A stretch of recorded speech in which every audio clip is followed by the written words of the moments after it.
also wanted to send our prayers and our love to our family. Some people are going through a lot, especially with everything that's going on in the pandemic. So just wanted to send our prayers. Take a moment of silence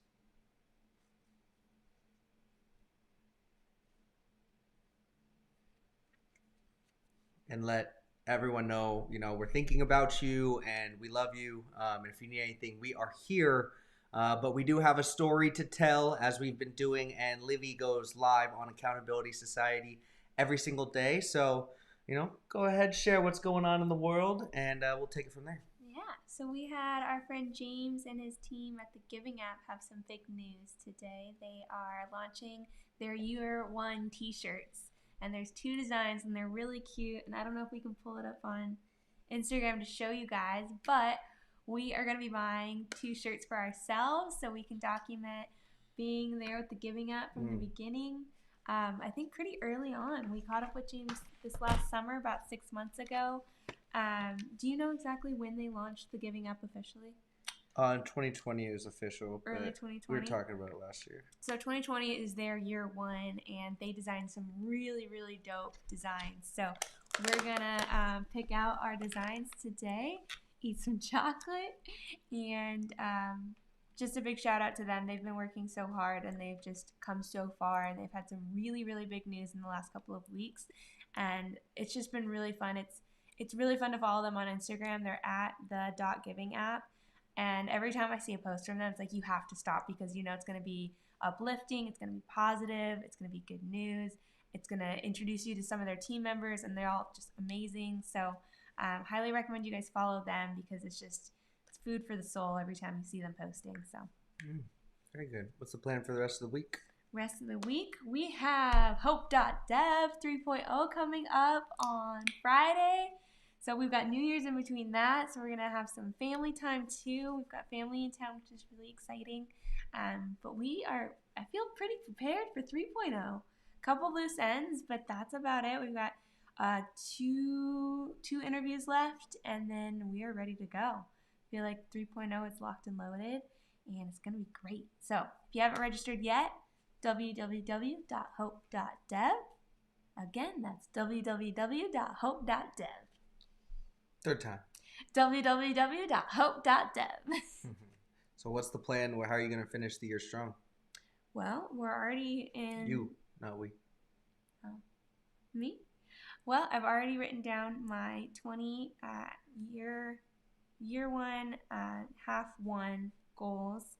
I'm going to build out those for the second half of 2021 as well. And then I'm going to backtrack and do by the quarter and then by the week. And so I'm making time for that probably tomorrow or the day after. Just so, there's that phrase like, how do you eat an elephant one bite at a time? Breaking down what's like 365 years can seem really big and daunting, but if you, first of all, know what you want, B, document it and write it down, and then C, break it down into smaller tasks so you can actually achieve it, you're setting yourself up for success. If you just say, I want to lose weight, and you start on the first, in my opinion and in my experience, that doesn't work so well. So I'm going to be proactively documenting and figuring things out before the first and starting. And I'm already doing a lot of those things, but 2021, the start of a new year, is really good to kind of refocus, make sure you understand your why, know your why, and you're documenting it. How come you chose to only set goals for the first 6 months of the year? Well, that was what I had understood was our assignment for a mastermind we were in, but you mentioned doing it for the full year, so I'm going to add to that, which is really just it. For me, a lot of them are the same goals. It's just calculating the different numbers or the different growth rates or stuff like that. So, um, I probably should have just done the year to start, looking back on it, and that's probably what I'll do for next year as well. Why can't you do it now? I'm going to. I'm doing my 6 months. No, why can't you? You said that's what you would do for next year, but if it's not what's recommended for goals, like doing the year and then backing it up instead of doing the 6 months and backing it up, like why wait till next year? Because I've already done it. I'm confused. Well, your year hasn't started, so what you're saying is you've only scheduled out your goals for 6 months when we're looking for what you're going to achieve in the year, and then setting a milestone at 6 months. Because Right. So that I think that's maybe you misunderstood me. So that's what I'm doing. I'm going back and I'm doing it for the year, and some will change, and some are just changing the numbers to be a year, and then I just have my 6 months, and I'm gonna break it down into the month and then the week. cool, tomorrow or sometime this week, we're gonna share our goals. I'd really love to see what you're talking about with these growth rates. That's really interesting. Cool. Cool, cool. So can we buy our T-shirts? Yeah, let's do it. Shout out to James, the Giving app, and the whole crew there. They've been phenomenal. I had an opportunity to speak to their team as the Hope Man, and that was just amazing time. Really good feedback.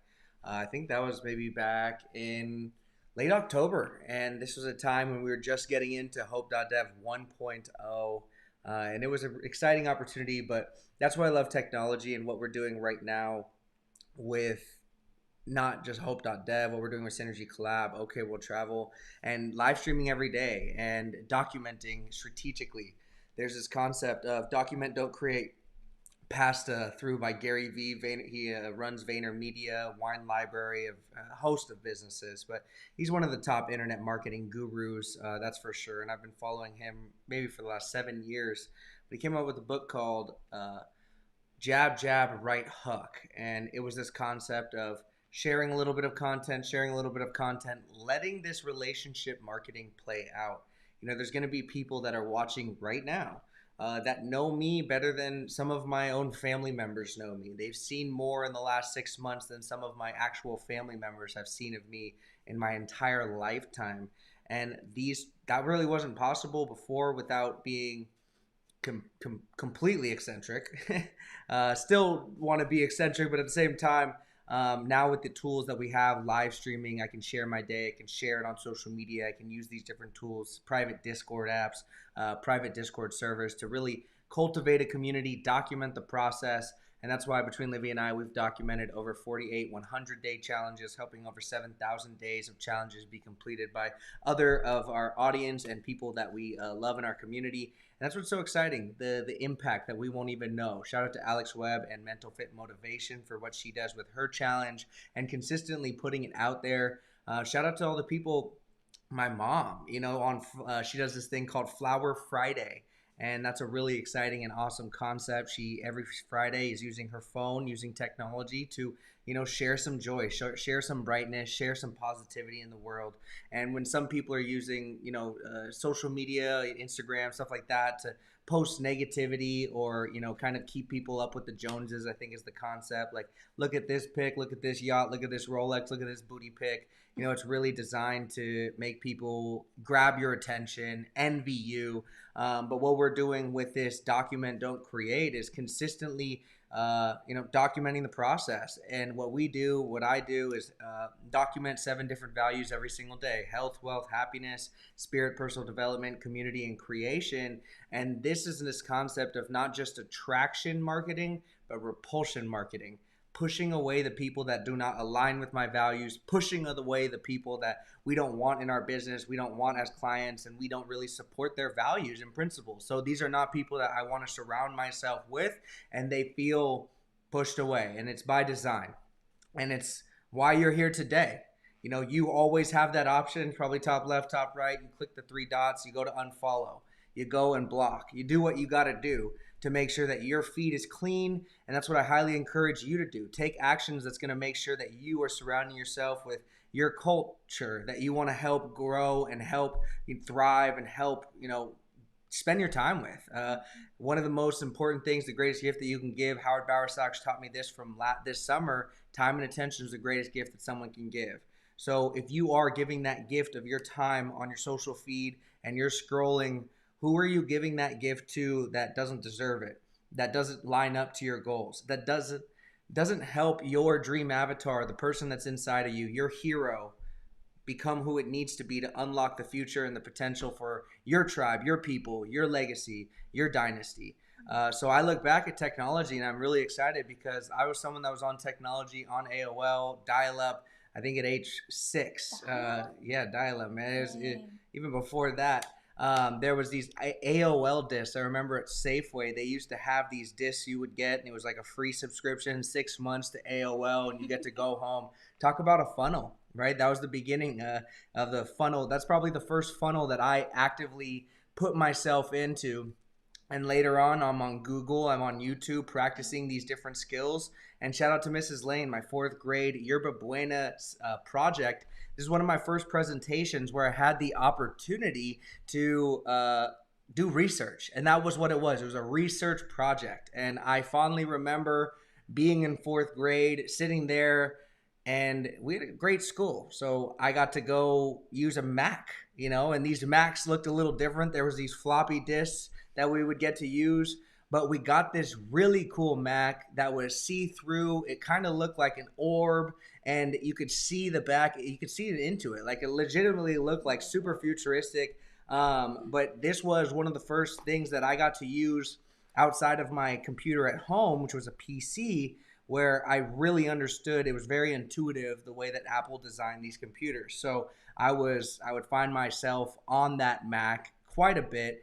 And I remember doing this research project in fourth grade when all these kids, all of my colleagues, all of my classmates, there we go, that's what they're called, were using these books, and that was really the concept of the research project, is to use books, find some references, learn how to cite, learn how to write a bibliography. This was really the concept of this research project. But I took it a little bit further because, one, the idea was, write your own bibliography. Well, I remember finding a website to do that for me. Also, instead of going through all these books, I was researching different articles. I was on this college library site that gave me all these references. So I was pulling references from all these different areas, but I was printing them out after. And by the end of that project, we turned in all of our references. And some kids had a bibliography about 2 pages long. They had to photocopy or scan the pages of the book to show where they got it. And I was someone that I handed in legitimately a stack of papers. Where's it thicker than that? Give me one of the people. Give me one of the people right there. I mean, my stack of papers, I shit you not, like, let's combine this, was that thick in this yellow envelope. I printed like a full ream of paper. And that's what my research project, and that's what I was known for doing. I printed out a full ream of paper for my Yerba Buena research project in fourth grade. Shout out to Mrs. Lane. And that was a cycle of what she saw, because I really did break the rules of the project. Like, you were supposed to go research in the books, but this was a great teacher, by the way, a great coach, that she said, okay, if you use that, then you're going to have to get more references, and I need to see that you actually read the material. So, I kind of went in there and just highlighted a bunch of random shit, but at the same time, I did highlight, some of the key takeaways that I had used. And shout out to Mrs. Lane for meeting me where I was, because that was part of the research project. Use a book, copy it. And I was using biblioteca.com to do my bibliography, and I was using this college website to help me. Let's go. Oh, Russell, he's in my house, man. He's in my house. But I was using the computer. I was using technology early, and I had the benefit. I saw what it did for my time. I saw what it did for my expansion in my, just my mindset. It ascended my mindset. I was more cultural. I really used my computer a lot, honestly, because I remember after that, my parents got me a laptop. And when I got a laptop, game over. I legitimately had that laptop on my chest in bed. Just he still does it like that. yeah. And it's a process. So I don't know the framework I'm teaching here, but I am just telling a story of when I was in fourth grade and we were assigned a project. I decided to use the internet. And it got me a good grade, because also part of this project, we had to research it and then we had to model it. That was step 2. And I'll tell you, my model was shit. Excuse my language. I hear that offends some people. Shout out, Mom. Shout out, Mom. I didn't say shut up. I said shout out, Mom. But I remember I took these styrofoam. If you have anyone seen Yerba Buena Island, it's the island right off the Bay Bridge, going into San Francisco or going into Oakland, depending on which way you're going. And I remember grabbing this styrofoam and trying to string it together. Like I had this vision of what it would look like. Like if you ever seen a model bridge with all the little cars and maybe a little tree and like all this fun stuff, like in my mind, I 100% was thinking that's what this was going to look like. And I remember going and getting styrofoam and getting this like clay putty stuff. And I put a bowl. So if you guys like know like a paper bowl, I put like a bunch of paper mache on top of that and then put some clay putty and then painted it. And like I thought it was gonna look like the island, but like in reality it just looked like someone dropped a bunch of clay that was green like in a blob. So that didn't really look great. And then I tried to attach the styrofoam from two ends, but we cut the styrofoam pillars too high. So the styrofoam was legitimately sitting like 5 inches above this little clay mound of green crap. But I did paint the whiteboard that under it blue. So at least you could tell this green island was like Godzilla's stomach, after he ate too much. That's what it looked like. But then, there was 2 disconnected bridges. But the kicker of the bridge was, how do you get it gray? And we were going to paint it and, buy paint brushes and get all that stuff. And that's going to take too much time. My dad was a painter and engineer for the city of San Francisco. So we thought, let's just get some spray paint. Well, we bought some spray paint and we knew it was going to take some time to dry. So we finished the island. This is the day before, by the way. I doing so much research. I saved the actual building of the architecture until the day before. And I remember getting everything ready. The island's complete. The board was blue. It looked all okay. And then now all we had to do was spray paint the styrofoam. So, about 1 o'clock in the afternoon, 2 o'clock in the afternoon, we're spray painting the styrofoam outside. It's glistening, it's shining, it looks so good. We're like, oh, this is going to be great. You know what? I was actually pretty impressed. I was like, oh, this is actually going to make this project look pretty nice. So we went inside to let it dry. And I remember going back out in 30 minutes later and the styrofoam completely disintegrated. The spray paint had completely destroyed the styrofoam, and that led to us not having a gray bridge. So we still had some extra styrofoam, but all we had was a white styrofoam sticking out, held by 2 white pillars on top of what looked like Godzilla's fucking belly sticking out of this blue ocean. But Mrs. Lane, she knew I researched, and I was able to spit some facts about that island that people just... they're people's 1 page of notes, like imagine this. People are going in with 1 page of notes from their book. I showed up with a stack and I'm sure she thought it was hilarious. So I got a good grade on that. And shout out to you, Mrs. Lane, for letting me use the internet when everyone else got to use books. I appreciate you. And look at me now, live streaming 5 different platforms simultaneously like I'm a multimedia company. Because we are a media company. And that's what we're doing at Synergy Collaboration. So I am so happy and grateful that we are here on another day. Whether you're feeling hopeless or hopeful, you are hopeless. And that makes you hope. I want you to understand that concept. Because you're hopeless, if you can find where you're hopeless at, health, wealth, happiness, spirit, personal development, community, and creation, if it's one of those areas, one of those values, all you have to do is admit to yourself that you feel hopeless, that you are hopeless. Because when you do, you have the opportunity to become someone else's hope. Because here's the thing. When you know you're hopeless in your health, like I was June 1st, 2019, sick and tired of being sick and tired, crushing it in sales, crushing it in my job, but on the road, not being able to eat the proper nutrition, not being able to work out like I needed to, on the road so much, I'm gaining this weight, blaming that my job, by the way. I know that's a mindset issue there too. But at the same time, I was in a place where I was sick and tired of being sick and tired. I felt hopeless.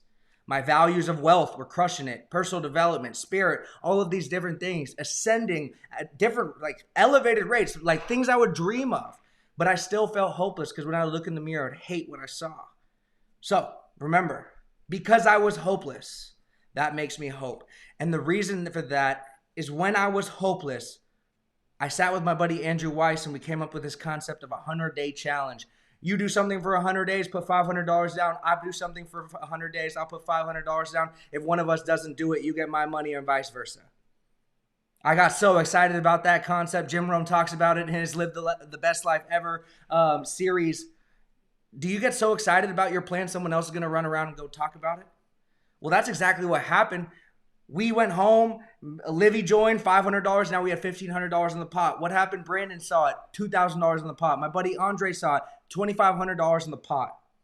And they're all disciples spreading that message. And this is where it's grown. And now we've done 7,000 days of challenges for others. And between us, 4,800 day challenges alone. And that's where, again, because I was hopeless and willing to admit it, and I found and became hopeful through the process, in an instant, I become someone else's hope. So if you are feeling hopeless, all you got to do is find hope. Someone that has done it before, someone that has been in that situation, a coach, a consultant, an agency, a business owner that can take away those hurdles and help you find hope again. Because when you go from hopeless to hopeful, you become someone else's hope. So this is your boy Kate Collins. We got Olivia Kaufman here. We have been going live with the Accountability Society. I let my Facebook personal page see this because I want to make sure my family and friends know I haven't totally lost it, guys.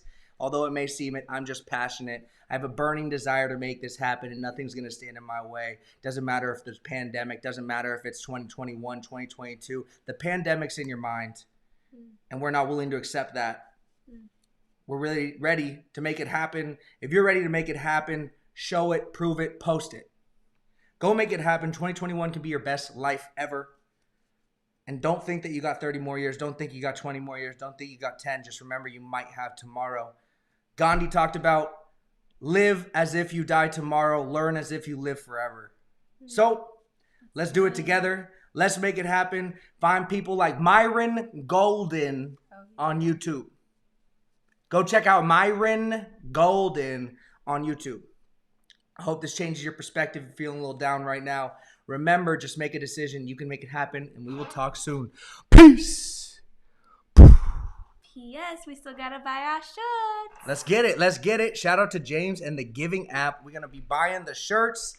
First year supporters, man. You timed us out. Okay. Timed us out. Your story was too long. Story was too long. That was a good story, though, right, guys? It's all right. That's good. We're working on it. I liked it. Do you want This blue? is part of the hashtag live story challenge, and what we're doing is telling a story live every single day, Every single working on day. these skills. Blue or black? I thought we already bought it. No, it timed out. I know, but Blue or black? I thought you already bought it black. Or I thought I said white, but black. This one doesn't come in white. Cool. The Giving app established 2020, and we are going to be signing off. So, talk soon. Talk soon. Awesome. We're going to be buying this. I appreciate you, James. Thank you Go to the check Giving it out app. if you want a closer Go look. to the At the.giving app. on the Instagram. dot giving app on Instagram. Again, this has been, is it day 30? Day 31.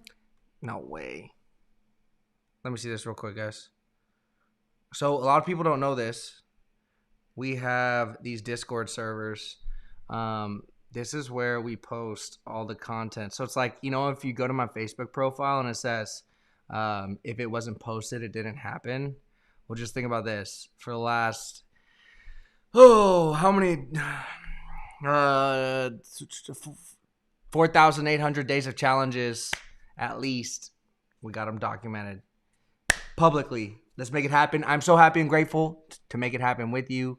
You can do it. Remember, if you're hopeless, just find